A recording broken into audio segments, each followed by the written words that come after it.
well. Thank you very much. Okay. We're just opening test sample number 2, just to check the integrity of the red blood cells. And we can see that our data logger is intact. And we have 1 unit of AB positive red cells,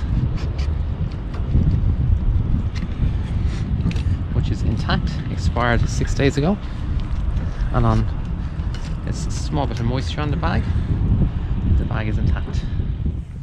Okay, so we've just completed our proof of concept study whereby we put units of expired red cell blood onto a drone and delivered it successfully to a vessel at sea. This study was done in order to see if there's any faster, safer and potentially cheaper ways to bring blood products out to vessels at sea to treat potentially critically ill people. The study came about through a collaboration between our colleagues in the Nimbus Centre in Cork Institute of Technology, the National Marine College of Ireland, the Blood Transfusion Service in Cork University Hospital, and through our colleagues in SkyTech Ireland. Okay, Brian Cahill, Nimbus Research Centre, Cork Institute of Technology. Delighted to take part in this very important project.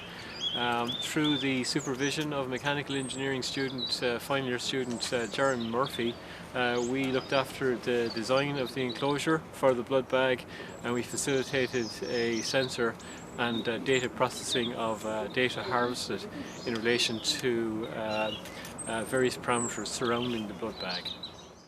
Hi, I'm Steve Slade from SkyTech Ireland, the CEO and owner, and with me is Byron West, my cameraman, been with me a long time, and we've done a lot of stuff together. But here today we're doing some work on a trial basis, which involves the transportation of blood and delivery to a vessel offshore. A very worthwhile job indeed, and we really enjoyed doing this, and we look forward to anything in the future where we can be part of to help this worthy cause. Today we were flying down here at Ringaskiddy, and we're in full compliance with the Irish Aviation Authority regulations. We are licensed operators, and we look forward to the next time we work on this project for the next trial.